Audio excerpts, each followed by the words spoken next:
بسم اللہ الرحمن الرحیم۔ سب سے پہلے ایک ہاٹ ٹاپک ہے جس کی طرف ڈاکٹر صاحب نے اشارہ بھی کر دیا تھا کہ دین ضرور غالب ہونا چاہیے، اس کو قائم کرنا چاہیے۔ اس حوالے سے جامعہ حفصہ کی جو طالبات کا طرز عمل ہے، ڈاکٹر صاحب آپ اس کے متعلق کیا فرماتے ہیں؟ یہ جو کام ہوا ہے اس سے ایک بات کی نشاندہی ہو رہی ہے، وہ یہ ہے کہ جو لوگ جو شیعہ میں ہیں اور دین کو قائم کرنا چاہتے ہیں وہ اب انتخابی عمل سے بھی نا امید ہو چکے ہیں اور محض دعوت تبلیغ سے بھی نا امید ہو چکے ہیں۔ ان کے سامنے راستہ تو صحیح آ گیا ہے کہ پبلک ایک جو ہوگی تحریک اور مزاحمتی تحریک، احتجاجی تحریک، مطالباتی تحریک، اس کے بغیر یہ کام نہیں ہوگا۔ لیکن غلطی جو کر رہے ہیں وہ یہ ہے کہ یہ لال مسجد کوئی ملک نہیں ہے، یہ تو ایک جگہ چھوٹی سی ہے، یہاں پہ یہ کام کرنا جو ہے یہ تو بہت بڑی غلطی ہے۔ یہ ایک ملک ہے جس میں ہم رہ رہے ہیں، اس ملک کا ایک نظام ہے اور اس نظام کے تحت یہاں فوج ہے، اس فوج جو ہے اس نظام کو نافذ کرنے والی بھی ہے، پولیس ہے، پیراملٹری فورسز ہے، ایئر فورس ہے، سب کچھ ہے۔ تو یہاں نظام کو بدلنے کے لیے پہلے ایک ملک گیر جماعت بننی چاہیے، ایسی جماعت جس میں کہ پورے ملک کے مختلف علاقوں سے لوگ شامل ہوں، اور وہ جماعت جیسا کہ میں نے عرض کیا جن کے دلوں میں یقین والا ایمان ہو اور شریعت پر عمل کا ان کا اپنا معاملہ جو ہے درست موجود ہو، وہ پھر جمع ہو کر اگر وہ لاکھوں کی تعداد میں ہو جائیں گے پھر وہ حکومت کے خلاف تحریک چلائیں گے۔ یہ نہیں کہ خود جا کے بازاروں کے اندر جو ہے وہ توڑ پھوڑ شروع کر دیں اور فلاں دکان توڑ دیں، فلاں یہ توڑ دیں۔ ہاں پکیٹنگ ہو سکتی ہے کہ بینکوں کو اب ہم نہیں چلنے دیں گے، پکیٹنگ کی جائے، وہاں پر جو ہے کھڑے بیٹھ جائیں، دھرنا مارا جائے۔ یہ جو باتیں کہتے ہیں جو سیاسی عمل کے لیے کہتے ہیں، مشرف کو ہٹانے کے لیے ہم دھرنا ماریں گے، ملین مارچ کریں گے، اس دین کے لیے بھی کام یہی کرنا پڑے گا، عوامی تحریک جو کہ حکومت کے خلاف ہو تاکہ حکومت بدلے۔ جب حکومت بدلے گی تو اس ملک کی ساری عدالتیں اسلامی عدالتیں ہوں گی، پھر وہ ایک لال مسجد کی عدالت جو ہے وہی تو اسلامی نہیں ہوگی، پھر تو اس ملک کے اندر ساری عدالتیں اسلامی ہو جائے گی۔ لیکن اس سے پہلے اگر یہ کام کیا گیا تو ظاہر بات ہے کہ اس کا تو کوئی نتیجہ نہیں نکلے گا۔ آج جو بیان آیا ہے جو ضیاء الحق صاحب کے صاحبزادے ہیں اور وزیر ہے، آج کل انہوں نے کہا کہ ہمیں ایکشن لینا پڑے گا اور یہ کوئی لچک دکھا نہیں رہے اور یہ بڑا خوفناک مسئلہ ہو جائے گا۔ BBC نے کہا کہ یہ جو ہے گولڈن ٹیمپل آف امرتسر والا معاملہ نہ ہو جائے گا۔ یا آپ کو شاید یاد ہو بہت سے حضرات کو، امریکہ میں بھی ایک ایسا ہی ہوا تھا، ایک چھوٹی سی جگہ پر ایک ایسا مدرسہ یا تربیت گاہ تھی ڈیوڈ کوریش کی، اور وہاں پر جو ہے پھر وہ ایکشن ہوا اور بہت سے لوگ جو بچے وغیرہ بھی مارے گئے۔ یہ کام نہیں ہے اصل میں۔ اس سے پہلے بھی یہی غلطی ہمارے ہاں صوفی محمد صاحب نے مالاکنڈ کے حوالے سے کی تھی کہ مالاکنڈ میں انہوں نے ایک تحریک شروع کر دی، 80,000 1 لاکھ آدمی نکال کر میدان میں لے آئے اور وہ جو اٹک کے پل کے اوپر آ کر دھرنا مار کر بیٹھ گئے۔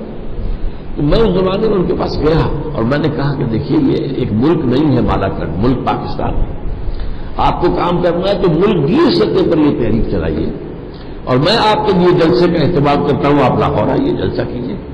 تو انہوں نے کہا کہ نہیں میں مالاکنڈ سے باہر نہیں نکلوں گا۔ لیکن پھر ہوا کیا، مالاکنڈ کے اوپر جو ہے فوجی ایکشن ہوا اور وہ بعد میں جب مفتی جو صوفی محمد صاحب کی اور حکومت کے ساتھ مصالحت ہو گئی تو جو لوگ ان کے کہنے پر نکل آئے تھے پہاڑوں پر بیٹھ گئے تھے، انہوں نے یہ کہہ دیا کہ یہ مولوی تو بک گیا ہے، یہ حکومت کے ہاتھوں بک گیا، اس لیے کہ جماعت نہیں بنی تھی، وہ ایک صرف جذباتی اپیل پر ہجوم کو نکال کر لے آئے تھے۔ جو میں نے آج نقشہ آپ کے سامنے رکھا ہے وہ یہ ہے، ایمان یقین والا پہلے ہو اور ایسے لوگوں کی جماعت ہو اور اس کا ایک قائد ہو، اس کے حکم پر حرکت کرے اور وہ روکے تو رکے۔ یہ حوالہ جو ہے اس کے بغیر ایک عوامی تحریک جو ہے اس کے اندر کوئی خیر نہیں بلکہ شر زیادہ ہو جائے گا۔ دوسرا سوال یہ ہے کہ ڈاکٹر صاحب آپ نے ذکر کیا گزشتہ ایک صدی قبل یا گزشتہ صدی کے چند مجددین کے حوالے سے یا ان لوگوں کے حوالے سے کہ جنہوں نے دین کو غالب کرنے کے حوالے سے ذکر کیا، کیا ماضی قریب میں کوئی ایسی کوششیں ہوئیں؟ کسی کا آپ نے ذکر نہیں کیا۔ اور پھر سوال یہ ہے کہ طالبان کی حکومت کو اس حوالے سے آپ کس انداز سے دیکھتے ہیں؟ یہ جو میں نے جن کا ذکر کیا یہ ماضی قریب ہی ہے نا، ابھی 20ویں صدی ختم ہوئی کتنے دن ہوئے ہیں، جمعہ 8 دن 7 برس ابھی ہوئے ہیں، اور یہ 20ویں صدی کے نصف آخر میں یہ تحریکیں شروع ہوئی ہیں جس میں کہ مسلمی پارٹی تھی، جماعت اسلامی اور پھر اخوان المسلمون، ایران میں فدائین تھے اور عباد الرحمان تھے لبنان کے اندر وغیرہ وغیرہ، اور ان سب کے پیش نظر یہی تھا کہ یہاں پہ دین کو نظام کی حیثیت سے قائم کریں۔ لیکن ایک تو میں نے کہا کہ غلطی انہوں نے یہ کی کہ یہ در حقیقت ایمان یقین والا ایمان پیدا کیے بغیر جو ہے یہ کام نہیں ہو سکتا، اور دوسرے یہ کہ انہوں نے طریقے وہ اختیار کر لیے کہ جو حضور کی سیرت سے نہیں تھے، لیکن اس کے باوجود ان تحریکوں نے بہت سی اویئرنیس پیدا کر دی ہے، اور بہت سے لوگوں کے اندر اب یہ بات موجود ہے کہ اسلام جو ہے وہ دین ہے، وہ صرف مذہب نہیں ہے۔ اسی لیے ویسٹ گھبرا رہا ہے۔ اب دیکھیے کیا انہیں تشویش ہو گئی ہے، انہیں معلوم ہے کہ مسلمانوں کے اندر یہ آگ بجھی ہوئی نہ جان آگ دبی ہوئی سمجھ ان کے اندر چنگاری ہے۔ جیسے اقبال نے ابلیس کی مجلس شورا میں ابلیس سے کہلوایا ہے، جب اس کے بشیروں نے کہا یہ جمہوریت کا دور آ گیا، ہماری ابلیسیت تو ختم ہو جائے گی، یہ اشتراکیت آ گئی، ہماری ابلیسیت تو ختم، اس نے کہا نہ اس سے ابلیسیت ختم ہوگی نہ اس سے ہوگی، ہاں ہے خطر کوئی اگر مجھ کو تو اس امت سے ہے، اس کی خاکستر میں ہے اب تک شرار آرزو۔ اس کے اندر جو ہے جیسے کہ ایک انگارہ ہوتا ہے، اس کے اوپر جب راکھ آ جائے تو نظر نہیں آتا کہ یہ انگارہ ہے، آپ غلطی سے اٹھا لیں گے تو معلوم ہوگا وہ تو اس کے اندر تو دہکتا ہوا انگارہ تھا۔ تو اسی طریقے سے اس امت میں سوئی ہوئی اوپر جو ہے وہ خابیدگی نظر آ رہی ہے، لیکن اندر جذبہ ہے، اس اعتبار سے وہ ڈر رہے ہیں۔ چنانچہ جب USSR کا خاتمہ ہوا ہے تو اس کے بعد پھر اثر نو جب انہوں نے جو ٹریٹی ہے جس کو کہ انہوں نے دوبارہ جو ہے وہ اٹلانٹک جو ہے نیٹو کو اثر نو آرگنائز اور ایکسٹینڈ کرنے کا جب پروگرام بنایا تو لوگوں نے پوچھا کس لیے؟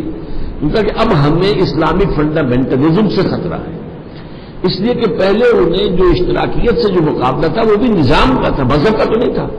مذہب کے جو تھے سارے کے سارے ایسٹرن یورپ کے لوگ اور رشیا وغیرہ کے لوگ کون تھے؟ عیسائی تھے، ایسٹرن آرتھوڈاکس تھے تو عیسائی، ادھر ویسٹ یورپ اور امریکہ کون تھے؟ عیسائی تھے۔ تو جھگڑا مذہب کا تو نہیں تھا، نظام کا تھا۔ یہ سرمایہ دارانہ نظام، بینکنگ کی بنیاد پر چلنے والا سرمایہ دارانہ نظام، اور وہ اس کے برعکس جو ہے وہ ایک نظام لے آئے تھے کمیونزم کا، جس سے اس وقت انہیں بڑا شدید اندیشہ تھا۔ ایک زمانے میں ویسٹ کانپ رہا تھا کہ کمیونزم اس تیزی سے آگے بڑھ رہا ہے کہ اس کا جو ہے مقابلہ آسان نہیں، اسی لیے نیٹو بنا، سیٹو بنا، سینٹو بنا، ویڈو بنا، نہ معلوم کتنی آرگنائزیشن ٹو کنٹین USSR یہ بنائی گئی تھی۔ اور چونکہ خلا میں بھی پہلا روسی چلا گیا تھا تو ان کے اوپر تو کپکپی طاری ہو گئی تھی کہ روس تو بہت آگے نکل گیا ہم سے، لیکن بہرحال اس کے بعد جو صورتحال ہے وہ بدلی ہے اور وہ ختم ہو گیا، وہ نظام غیر فطری نظام تھا، اس کا خاتمہ ہو گیا۔ اب وہ سمجھتے ہیں کہ ہمارا جو ہے مقابلہ وہ اب ہے اسلام کے نظام سے، اور اگرچہ اسلام کا نظام بالفعل اس وقت دنیا میں کہیں موجود نہیں ہے، لیکن ایک امنگ موجود ہے اس امت کے اندر کہ اس نظام کو قائم کرے، اس کو ہم نے کرم کرنا ہے، ختم کرنا ہے۔ طالبان کے حوالے سے میں آپ سے عرض کر دوں کہ وہ بھی اس منہج انقلاب نبوی سے سامنے نہیں آئے تھے۔ وہ کیا تھا کہ پہلے جو ہے افغانستان میں روسی آ گئے تو سارے افغان کھڑے ہو گئے ان کے خلاف اپنی آزادی کے تحفظ کے لیے۔ اسے کہا گیا جہاد فی سبیل اللہ۔ میں نے اس وقت یہ کہا تھا یہ جہاد فی سبیل اللہ نہیں ہے، جہاد فی سبیل الحریت ہے، اپنی آزادی کے تحفظ کے لیے جہاد، اور یہ جہاد جائز ہے اور اس میں جو جان دے گا وہ بھی شہید ہوگا، لیکن جہاد فی سبیل اللہ بالکل اور ہوتا ہے۔ اس کا پروسیس وہ ہے جو میں نے بیان کیا، پہلے ایمان یقین والا پیدا کیا، پھر جماعت پیدا کی جائے، اس کے کادرز ہوں، اس کی قیادت ہو، اس سے بیعت ہو، اور ان کا تزکیہ ہو، ان کی تربیت ہو۔ تو اس حوالے سے لیکن یہ جب چلا گیا، روسی چلے گئے تو وہ آپس میں لڑ پڑے، اس سے ثابت ہو گیا یہ جہاد فی سبیل اللہ نہیں تھا۔ جہاد فی سبیل اللہ تو فساد کے اندر تبدیل نہیں ہو سکتا تھا۔ لہذا اس کے بعد یہ ہے کہ جب پورے ملک سے امن و امان رخصت ہو گیا تو یہ ملا عمر کھڑے ہو گئے، انہوں نے ہمت کی تو سب لوگوں نے ان کی تائید کر دی۔ اس میں نہ انہیں جماعت بنانے کا موقع ملا، نہ ان کی کوئی تربیت اور تزکیے کی کوئی نوبت آئی، نہ ان کے کوئی کادرز معین تھے، انہیں تو یوں سمجھیے کہ ان کی جھولی کے اندر حکومت آ پڑی، اور ان کو خود سپورٹ امریکہ نے کیا، بے نظیر کی حکومت نے سپورٹ کیا، ہمارے ہاں سے فوج نے سپورٹ کیا انہیں۔ لیکن یہ کہ ظاہر بات ہے کہ اس کے بعد جب انہوں نے دیکھا، ان کا خیال تھا یہ مولوی ملاٹے ہیں، یہ تو ٹریڈیشنلسٹ ہیں، فنڈامنٹلسٹ تو نہیں ہے، جبکہ وہ جو تھا حکمت یار فنڈامنٹلسٹ تھا، اسی طریقے سے احمد شاہ مسعود فنڈامنٹلسٹ تھا، ربانی فنڈامنٹلسٹ تھے، یہ لوگ تو وہ تھے جو جدید تعلیم یافتہ تھے اور اسلام کا ایک نظام سمجھتے تھے۔ یہ مولوی ملاٹے انہوں نے سمجھا ان کا تو تصور وہ ہے نہیں، تو جیسے یہ سعودی عرب ہماری جیب میں پڑا ہوا یہ بھی پڑے رہیں گے، لیکن وہاں معاملہ کچھ اور ہو گیا، انہوں نے اسلامی سزائیں نافذ کر دی۔ اور پورے ملک میں امن ہو گیا. اب انہیں خوف ہوا کہ یہ نظام اگر کہیں چل گیا تو ہمارا نظام تو رہ جائے گا اور پوری دنیا اس کو قبول کر لے گی. تب انہوں نے پھر اس کو ختم کیا. تو یہ صورتحال ہے. کیونکہ وہ ابھی منہج انقلاب نبوی سے ہو کر نہیں آئے تھے، لہذا پھر وہ اس کو رجسٹ نہیں کر پائے. کورسز میں شرکت کے علاوہ اپنی ذمہ داریوں کی ادائیگی کے لیے ہمیں کیا کرنا چاہیے؟ کورسز میں شرکت کریں، دوسروں کو دعوت دیں. میں نے آپ کو بتایا تھا نا کہ میں نے 1950 میں مولانا مودودی کی تقریر جو ہے کتابی شکل میں چھپی ہوئی تھی، شہادت حق، اب بھی موجود ہے، آپ بھی لیں پڑھیں اسے. میں نے اس میں جو سبق سیکھے کہ ہر مسلمان کے فرائض کے کیا لیول ہے. پہلے خود مسلمان بنے، عملی، نام کا نہیں، بالفعل اللہ اور اس کے دین کا نافذ کرنے والا، اس کا اپنی ذات پر اپنے گھر میں. پھر اسی کی دعوت دے لوگوں کو، اور پھر اس کو قائم کرنے کی جدوجہد کرے، اور اس کے لیے جماعت لازم ہے. یہ پروسیس جو ہے اس کو آپ نے اختیار کرنا ہے. پڑھنا لکھنا ہدف نہ بن جائے. یہ نہ ہو کہ اینڈ آل جو ہے یہی بن جائے، یہی ہدف ہو، یہی مقصد ہو. نہیں، اس نہیں، یہ تو مقصد کا ذریعہ ہے. ہم نے کہا کہ پہلے ایمان یقین والا چاہیے. اس کے لیے قرآن کو اپنی آنکھوں سے، اس کی اپنی زبان میں پڑھنا ضروری ہے تاکہ اس سے ایمان پیدا ہو. اندھیرے جو ہے اندر کے چھٹ جائیں اور نور اندر پیدا ہو جائے. وہ نور اندر کا جو پھر باہر ظاہر ہو جائے گا عمل کے اندر، اور وہی پھر ایک اجتماعی شکل میں آئے گا تو نظام آ جائے گا. اگلا سوال تبلیغی جماعت کے حوالے سے کہ کیا آپ کی جماعت نے تبلیغی جماعت کے ساتھ مل کر کوشش کی ہے کہ دین کو غالب کرنے کی جد و جہد کی جائے، کیونکہ یہ ایک بہت بڑی جماعت ہے؟ دیکھیے، ہماری جماعت نے تو کوشش نہیں کی ہے. میں نے کوشش کی ہے. میں سن 1957 کے اپریل میں جماعت اسلامی سے علیحدہ ہوا. پھر میں نے 2 برس تک تبلیغی جماعت کے ساتھ اس وقت گزارا. چلہ تو میں نے نہیں لگایا، سے روزے بہت سے لگائے، اور مسلسل شب جمعہ جو ہے ان کے ساتھ بسر کی. راتوں کو جو مسجد کے اندر ٹھہرتے ہیں تو میں ان کے ساتھ ٹھہرتا تھا. تو میں نے پھر ان کے اکابر سے بات کی، اور میری کوشش یہ تھی کہ ان کے سامنے وہ اگلی بات بھی آ جائے کہ ہمیں دین کو قائم بھی کرنا ہے، صرف مذہب کی تبلیغ نہیں بلکہ دین کو اقامت دین. لیکن میں بے انتہا مایوس ہوا کہ وہ حضرات اس میں کسی درجے میں بھی آگے آنے کو تیار نہیں. اس سے مایوس ہو کر پھر میں نے اپنا راستہ علیحدہ نکالا. ورنہ میں سوچ رہا تھا، اور میں ان کی بہت سی باتوں سے بہت متاثر ہوا تھا. ان کی سادگی ہے، ان کے اندر تقویٰ ہے، تدین ہے، ان کے عبادات سے شغف ہے. بہت متاثر ہوا تھا میں. اس زمانے میں ایک بڑا اجتماع ہوا تھا سن 58 کے اواخر میں. جو ان کا بڑا اجتماع اس وقت ہوتا تھا وہ کوئٹے میں ہوا تھا 15,000 آدمی. اب تو 15 لاکھ آدمی ہو جاتا ہے. اس وقت وہ بڑا اجتماع تھا 15,000. وہ میں نے اٹینڈ کیا جا کر بنگمری سے. اس بنگمری کہلاتا تھا جو اب سائی وال ہے. تو میں وہاں کے مناظر سے بھی متاثر ہوا. وہاں پہ ان کے اکابر سے گفتگو ہوئی. لیکن جب میں نے محسوس کیا کہ یہ اس رخ پر آنے کو تیار نہیں ہے تو پھر میں نے اس کو پھر کوشش نہیں کی. اگلا سوال ہے کہ پاکستان میں اسلامی نظام کو کیسے نافذ کیا جائے گا؟ وہ تو میں نے تو آپ کے سامنے بیان کیا ہے. اب اس پر عمل کرنے کی ضرورت ہے. یعنی آخری قدم وہ ہوگا کہ ایک عوامی تحریک جو ریلا جو ہے بہا کر لے جائے اس وقت کی حکومت کو. آج کی حکومت تو آج تو میدان میں نہیں ہے، ہماری طاقت ہی نہیں ہے اتنی. ابھی تو ہمیں دعوت دینی ہے، عربی پڑھانی ہے، قرآن پڑھانا ہے، ایمان پیدا کرنا ہے، جمع کرنا ہے، جمعیت فراہم کرنی ہے. اگر اللہ کو منظور ہوا، اگر زیادہ لوگ ہمارے ساتھ آتے ہی نہیں تو اگلا قدم ہم اٹھا ہی نہیں سکتے. حضرت نوح علیہ السلام نے 950 برس دعوت دی، لوگ نہیں آئے تو اگلا قدم کیسے اٹھاتے؟ تو کیا وہ جہاد اکیلے شروع کر دیتے، قتال شروع کر دیتے؟ کیا کرتے؟ عوامی تحریک کیسے شروع کر دیتے؟ عوامی ساتھ نہیں تو تحریک کیسے شروع ہو جائے گی؟ تو یہ بات جیسا کہ میں نے آپ کو بتایا، یہ حضرت موسیٰ کا معاملہ قریب آ گیا تھا، لیکن وہاں پر قوم نے عین وقت پر کوڑا جواب دے دیا. تو شدید بددلی اور مایوسی اور بیزاری طاری ہوئی ہے. اور حضرت موسیٰ نے اللہ سے دعا کیا، ففرق بیننا و بین القوم الفاسقین. اے اللہ، یہ پوری قوم جو ہے یہ کوڑا جواب دے بیٹھی ہے، اور مجھے تو اپنی اور اپنی جان کے، اپنے بھائی کی جان کے سوا کسی کا اختیار ہے نہیں، تو اب ہمارے اور ان کے درمیان تفریق کر دے، اور میں ان کے ساتھ نہیں رہنا چاہتا. لیکن باہر اس کے بعد وہ پروسیس رک گیا. ورنہ اس وقت وہ اگر وہ جنگ کرتے، جیسے کہ غزوہ بدر میں صحابہ کرام نے جانے دینے کے لیے وہ آ گئے، حالانکہ نہتے تھے، اور ادھر سے 1000 کا لشکر جو ہے کیل کاٹے سے لیس ہو کر آیا تھا. اگر وہ ہمت اور جرت کرتے تو ان کی تعداد بھی بہت تھی، اسی وقت ایک اسلامی ریاست قائم ہو جاتی، لیکن نہیں ہو سکی. 50-40 برس کی اللہ نے پھر صدا دے دی، یتیہون فی الارض 40 سنہ. اگر تم بزدلی نہ دکھاتے تو ابھی تمہیں ہم فلسطین دے دیتے اور یہاں حکومت تمہاری قائم ہو جاتی. اب تم اسی صحرا میں بھٹکتے پھرو گے 40 برس تک. صحرا کی سوال ہے کہ ڈاکٹر صاحب متشابہ رزق کے استعمال کے ساتھ غلبہ دین کے لیے جد و جہد کرنے والی جماعت میں شامل رہ سکتے ہیں؟ متشابہ نہیں، مشتبہ کے بزنس. تو یہ ہے کہ ظاہر بات ہے کہ اس کے ساتھ بھی اگر ایک بات کسی بات پر عمل نہیں کر پا رہا ہے لیکن دوسرے کو دعوت دیتا ہے تو شریعت میں اس سے روکا نہیں گیا ہے. کیونکہ جب تم دعوت دو گے تو تمہارا اپنا دل ملامت کرے گا کہ تم کس منہ سے دعوت دے رہے ہو. تمہارا اپنا معاملہ تو یہ ہے، اپنے دامن کو دیکھو. تو اس سے اپنی اصلاح کی طرف توجہ جو ہے وہ منعطف ہو جائے گی. لہذا ہو سکتا ہے اب ایک اندھا آدمی ہے، آپ کو ایک کہانی سنی ہوگی کہ وہ رات کو جا رہا تھا لالٹین ہاتھ میں لے کر. تو کسی نے کہا تم اندھے ہو، تمہیں اس لالٹین سے کیا فائدہ؟ انہوں نے کہا میں تمہارے لیے لالٹین لے کے چل رہا ہوں کہ مجھ سے آ کے ٹکرا نہ جاؤ. تو میں اس لیے یہ ہے. تو یہ ہے کہ اس معاملے میں انسان جو بھی امر بالمعروف اور نہی عن المنکر کا کام ہے وہ ہر حال میں کرے، لیکن اس جماعت کے اندر شمولیت اور اس کا جو مراحل ہے اس کے لیے ضروری ہے کہ آپ کا رزق بالکل پاک ہونا چاہیے. ڈاکٹر صاحب یہ خواتین میں سے سوال ہے کہ جدا ہو جو دی سیاست سے تو رہ جاتی ہے چنگیزی. اگر سیاست کو دین سے الگ کر دیں گے، تنظیم اسلامی کی طرف اشارہ ہے، تو ہمیں بھی طاقت کیسے میسر آئے گی کہ ہم نفاذ کر سکیں اسلام کا؟ بہت ہی عمدہ سوال ہے اور بہت عملی سوال ہے. مجھے تو اس پر ایمان ہے جدا ہو دین سیاست سے.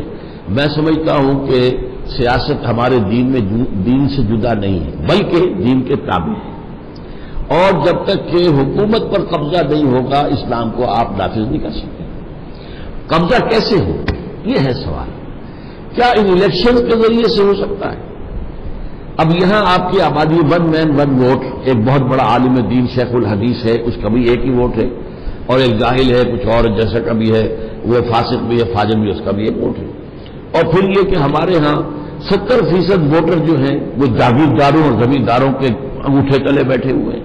تو یہاں پر الیکشن کے ذریعے سے یہ کام نہیں ہو سکتا، اور الیکشن سے کبھی انقلاب آیا ہی نہیں ہے. اور سیاست اصل میں آپ سمجھ لیجئے، سیاست صرف انتخابات کا نام نہیں ہے. سیاست کی میں تقسیم کیا کرتا ہوں، میری کتاب ہے استحکام پاکستان، اس میں میں نے وہ پوری تفصیل درج کی ہے. سیاست کو 2 حصوں میں تقسیم کر دی ہے، نظری سیاست، عملی سیاست. اب آپ کے جو صحافی ہوتے ہیں وہ سب سے بڑے سیاسی ہوتے ہیں. وہ سیاسی نظریات پھیلاتے ہیں، خاص نقطۂ نظر پیدا کرتے ہیں، لوگوں کے اندر جو ہے وہ کسی ایک کے لیے ایک زمین ہموار کرتے ہیں. آج امریکہ پر جو چھوٹی سی اقلیت جو ہے یہودیوں کی جو قابض ہے وہ صحافت اور میڈیا کے ذریعے سے قابض ہے. جدھر وہ میڈیا ان کا جو ہے عوام کو لے جاتا ہے ادھر چلے جاتے ہیں. تو وہ بھی صحافی جو ہے انہیں سیاستدان کوئی نہیں کہتا، لیکن وہ سیاسی تو ہے. ایک عملی سیاست جو ہے پھر اس کے بھی 2 حصے ہیں. ایک ہے انتخابی سیاست. انتخابی سیاست میں نظام بدلنا پیش نظر نہیں ہوتا، ہاتھ بدلنا پیش نظر. تم ہٹو ہم چلائیں گے، نظام وہی، تم ہٹ جاؤ ہم چلائیں گے. اس میں کچھ نہ کچھ جو ہے وہ منشور میں تھوڑا بہت فرق بھی ہوتا ہے. اب ڈیموکریٹس ہیں امریکہ کے اندر اور ریپبلکنس ہیں، کیا امریکہ کے نظام کے بارے میں ان کے اندر کوئی خلاف ہے؟ نظام تو سب مانتے ہیں کہ تو وہ اب نظام ہے اور آپ مانتے ہیں. اب ہم کہتے ہیں ہم بہتر چلائیں گے، آپ کہتے ہیں ہم بہتر چلائیں گے. اچھا بھائی ووٹ سے فیصلہ کر لو. لیکن نظام بدلنے کے لیے ہوتی ہے انقلابی سیاست. وہ اگر وہاں کمیونسٹ ہو اور وہ وہاں کا نظام بدلنا چاہے وہ الیکشن پہ کبھی نہیں جائیں گے، الیکشن سے حاصل کچھ نہیں ہوگا. اس کے لیے جو سب سیاست ہے انقلابی سیاست، ہم اس میں ہیں. میں سمجھتا ہوں کوئی باشعور مسلمان غیر سیاسی ہو ہی نہیں سکتا، ناممکن. اس لیے جب ہمارا دین نظام مکمل ہے تو سیاست اس کا حصہ ہے، سیاست اس کے تابع ہے. لیکن سیاست میں نظری سیاست، عملی سیاست. عملی سیاست میں انتخابی سیاست اور انقلابی سیاست. اب انقلابی سیاست عرب جو ہوئی ایران کے اندر، تو کیا آیت اللہ خمینی جو ہیں وہ انتخابات کے ذریعے سے وہاں حکومت میں آ سکتے تھے؟ سوچیے. میں نے تو ایک مثال دے دی تھی، وہ تو بہت دور کی تھی. حضور کے بارے میں تو ایسی بات کہتے ہوئے بھی ہمیں رکنا چاہیے. لیکن یہ تو ہمارے سامنے کی بات ہے. کیا الیکشن کے ذریعے آیت اللہ خمینی کی یہ حکومت قائم ہو سکتی تھی؟ یہ تو ہوئی ہے جانے دے کر، ہزاروں لوگوں نے جانے دی تب قائم. جی اگلا سوال یہ کہ سود کی گرد سے متعلق آپ نے فرمایا حدیث کے حوالے سے بات صحیح ہے، اس سے بچنا تو ہمارے اختیار میں نہیں، تو اس حوالے سے ہم گناہ کے کس درجے میں آئیں گے؟ وہ گناہ تو ہے لیکن اس کا کفارہ کیا ہوگا؟ ہم اگر گندم میں نے کھائی اور میرے اندر سود کا غبار چلا گیا، اب اس کا کفارہ کیا ہوگا؟ جو مجھے توانائی حاصل ہو گندم کھانے سے اسے میں صرف کروں اللہ کے دین کو قائم کرنے کی جد و جہد کے لیے، تو یہ کفارہ ہو جائے گا۔ اقامت دین کی جد و جہد جو ہے وہ اس سود کا کفارہ ہو جائے گا جو سود ہمارے اختیار کے بغیر، جیسے ہوا کے اندر ڈسٹ سسپینشن ہو جائے تو سانس تو لینے پر مجبور ہیں آپ، تو سانس لیں گے تو ڈسٹ جائے گی لنگس کے اندر، اگر کہیں دھواں ہو تب بھی آپ کو سانس تو لینا ہے، دھواں اندر جائے گا۔ یہی دونوں الفاظ حضور نے استعمال، غبار اور دخان، دھواں یا غبار ضرور جائے گا، تو اس کا جو ہے صفائی اندر کریں۔ اگر کنویں کے اندر کتا جو ہے مر گیا ہے تو اسے نکالتے ہیں کہ نہیں، اور اس کے ڈول نکال تو اپنے اندر کو صاف کرنے کے لیے وہ جد و جہد جو آپ کریں گے، قوت لگائیں گے، جان و مال کھپائیں گے انقلاب لانے کے لیے، وہ اس کا کفارہ ہو جائے۔ جی اگلا سوال یہ کہ بےحد احترام سے عرض ہے کہ وہ بیرومیٹر کیا ہوگا تعداد کے حوالے سے تاکہ تحریک دوسرے مرحلے میں شامل ہو سکے؟ یہ سوال بھی بہت عملی ہے، میری گفتگو سے متعلق ہے۔ اصل میں یہ اس وقت کے قیادت کا معاملہ ہوگا، آج ہم کچھ نہیں کہہ سکتے، لیکن یہ ضرور ہے کہ پاکستان 16 کروڑ انسانوں کا ملک ہے، تو یہاں پہ 2-4 ہزار سے تو بات نہیں بنے گی، تعداد لاکھوں کے اندر ہوگی تب بات بنے گی۔ اب ظاہر بات ہے کہ عرب میں تو اس وقت جو ہے حضور کے زمانے میں کل آبادی جو ہے وہ شاید 50 لاکھ ہوگی میکسیمم، پورے ملک عرب میں۔ مکے میں کتنے تھے؟ چند ہزار، مدینے میں کتنے تھے؟ چند ہزار۔ تو وہاں کا معاملہ تو یہ تھا کہ وہاں سے 1000 آئے، ادھر سے 300 آ گئے، تو 1 اور 3 تو ہو گئے، لیکن یہاں کیا ہوگا؟ آپ کی لاکھوں کی تو فوج کھڑی ہوئی ہے، پولیس کھڑی ہوئی ہے، سب کچھ ہے، تو لاکھوں کی تعداد تو اس میں سے ہوگی، لیکن اس کا فیصلہ اس وقت نہیں، وہ جو بھی اس تحریک کی قیادت اس وقت ہوگی وہ کرے گی، اور اس میں ظاہر بات ہے غلطی کا امکان ہے، اس کا بھی امکان ہے کہ موقع آ گیا ہو اور آپ کھو دیں، اور یہ یو مس بس نکل گئی، اب وہ وقت دوبارہ نہیں آئے گا، اور اس کا بھی امکان ہے قبل از وقت قدم پر اٹھا بیٹھے، اس میں ناکامی ہو جائے گی، لیکن اگر آپ کا خلوص اور اخلاص ہے تو اللہ کے ہاں آپ کا اجر محفوظ رہے گا، اور اگر اللہ تعالیٰ اس وقت ہدایت دے اور جو اس وقت کی قیادت ہوگی وہ بر وقت اور صحیح فیصلہ کرے تو اللہ تعالیٰ کامیابی دے گا۔ اور سب غلبہ دین کے حوالے سے خواتین کی ذمہ داری کیا ہوگی؟ خواتین کی ذمہ داریاں بھی وہ سب ہیں جو مردوں کی ہیں، صرف یہ ہے کہ تھوڑا سا دائرے کا فرق ہے۔ میں نے ایک نقشہ قائم کیا تھا دینی فرائض کا، جو نقشہ ہے وہ اس کے ایک 3 منزلہ عمارت، جس میں پہلی منزل جو ہے اس پر کوئی نئی بلڈنگ نہیں ہے، 4 ستون کھڑے ہیں، پھر پہلی چھت آ گئی، پھر وہ ستون اوپر ہے لیکن اب بلڈنگ بن رہی ہے تو ستون نظر نہیں آئیں گے، پھر دوسری چھت آ جائے گی، پھر تیسری آ جائے گی، نیچے فاؤنڈیشن ہے، پلنتھ ہے۔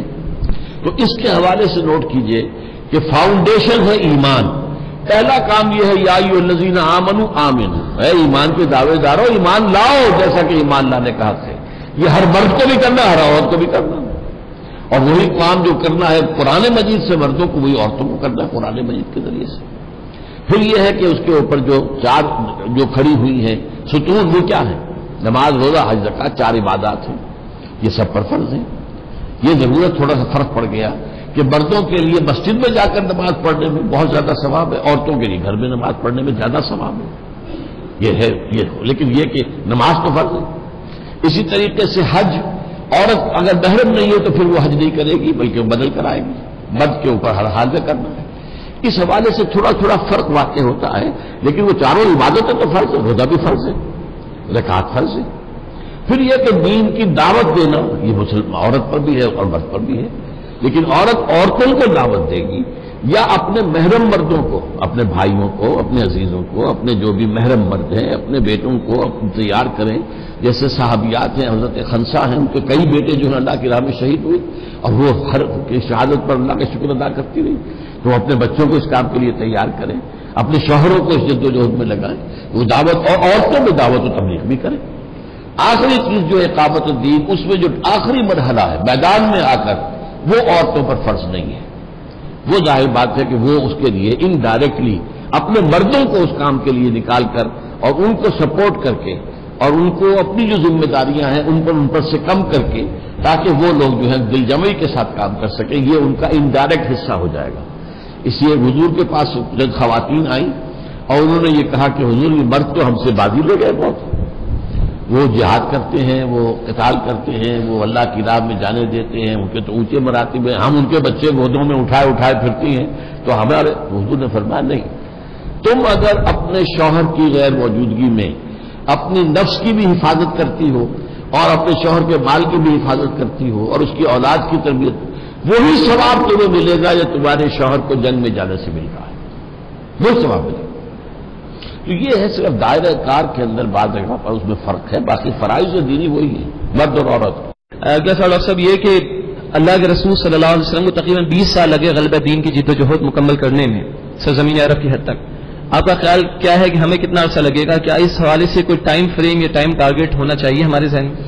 کوئی ٹائم فریم جو ہے ٹارگیٹ ہم فکس نہیں کر سکتے، ہمیں نہیں پتا ہمیں کتنی ریسپانس ملے گی عوام سے، کیا پتا۔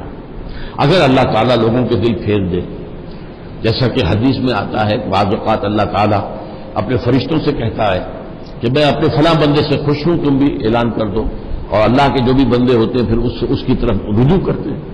اگر اللہ جو ہے ہماری طرف لوگوں کا رجوع کر دیتا ہے تو ہو سکتا ہے جلدی ہی وہ وقت آ جائے، لیکن اگر ایسا نہیں تو دیر بھی لگ سکتی ہے۔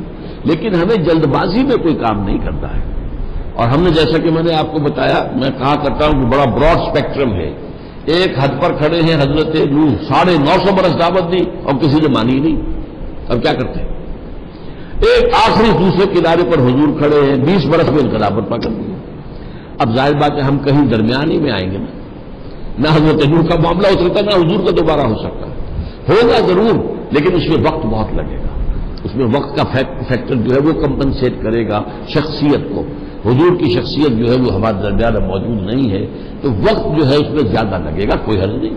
ہمارا مقصد چونکہ ہے اصل اللہ کو راضی کرنا اور آخرت کی جو ہے وہ فلاح، تو وہ چاہے دنیا میں ہم کامیاب ہو کر انقلاب برپا کر سکیں یا نہ کر سکیں، اگر ہم اپنے فرض کی ادائیگی میں لگے رہے تو ہم اللہ کے یہاں سرخرو ہوں گے۔ فاول مطلوب، ہمارا مطلوب تو وہ ہے۔ ڈاکٹر صاحب تجزیہ ہے کہ آپ کی تقریر کا لب لباب یہ نکلتا ہے کہ جماعت اپنے ابتدائی دور میں مذہب پر عمل پیرا ہو اور جب قوت جمع ہو جائے تو دین پر، اس دوران اگر پانی سر پر سے گزر جائے گا تو کیا ہوگا؟ بدر میں 313 نفوس نہیں تھے کیا؟ ہاں لیکن میں نے بتایا تھا کہ بدر میں تو مقابلے میں بھی تو 1,000 تھا نا، ایسا تو نہیں تھا کہ مقابلے میں 1,00,000 ہو۔ اس حوالے سے آپ مثال لے لیجیے، لیکن اصل میں جو بات آپ نے پہلے کہی ہے کہ پہلے مذہب پر عمل پر، میں نے بات نہیں کہی ہے۔ جو مذہب کا تصور کرتے ہیں وہ معاملات کی بات نہیں کرتے، وہ یہ نہیں کہتے کاروبار کے اندر سے حرام کام چھوڑو، نمازیں پڑھو، داڑھی رکھو، یہ کرو وہ کرو، سنتیں اختیار کرو، لیکن یہ کہ سودی کاروبار چھوڑو، یہ بات جو ہے وہ تو میں نے جو آپ سے کہا وہ تو یہ ہے کہ وہ شرعی پردہ نافذ کرو اور سودی معاملہ چھوڑو، یہ ساری چیزیں شریعت پر عمل پورے پر بحث، وہ جو ہے مذہب والا حصہ، عبادات اور عقائد والا نہیں۔ سوال یہ کہ جب تک کہ جماعت منظم ہو جائے، غالباً ہماری تنظیم کے حوالے سے بات ہے، جب تک کہ جماعت منظم ہو جائے جماعت اسلامی کو ووٹ نہیں دے سکتے کہ جو اس میدان کے مرد ہیں؟ جماعت اسلامی کو ہم نے ووٹ دیے ہیں، لیکن ایک زمانے میں جب IJI بنی تھی اس وقت ووٹ نہیں دیے تھے، اس کا صدر تھے غلام مصطفیٰ جتوئی۔ اب ظاہر بات ہے حضرت مولانا غلام مصطفیٰ جتوئی جو ہیں وہ تو کوئی اسلامی آدمی نہیں ہے، تو اس کی صدر ہم نے، لیکن اس کے بعد جماعت نے علیحدہ اپنے ٹکٹ پر الیکشن لڑا، ہم نے کہا جو بھی ہے ہم تو ووٹ دیں گے، لیکن اس سے نتیجہ نہیں نکلے گا۔ یہ ہمیں امید ہے کہ جماعت کے لوگ جو ہیں ان کی اپنی زندگیاں بہتر ہوتی ہیں، اگرچہ بعد میں کچھ آج کل جو ثابت ہو رہا ہے وہ یہ کہ وہاں بھی کچھ جو ہے گندی مچھلیاں اور کوئی غلط کام جو ہے وہ وہاں بھی ہوئے ہیں، اور سیاست میں آ کر ان پر بھی کچھ رنگ جو ہے دوسرا چڑھ گیا ہے، لیکن میں اس ذکر میں نہیں جانا چاہتا تفصیل سے، لیکن بہرحال ہم سمجھتے ہیں کہ وہ لوگ بہرحال دین کے اوپر عمل پیرا ہیں، ہم ووٹ دیتے ہیں۔ اکثر اگلا سوال یہ کہ طالبان کی حکومت کو کامیابی نہیں مل سکی، وہ برقرار نہیں رہ سکی، کیا ان کو کسی مادی یا ٹیکنالوجیکل سپورٹ کی ضرورت تھی؟ یقیناً تھی، اور اگر وقت مل گیا ہوتا انہیں تو یقیناً وہ چیزیں فراہم ہو جاتی ہیں۔ پورا نظام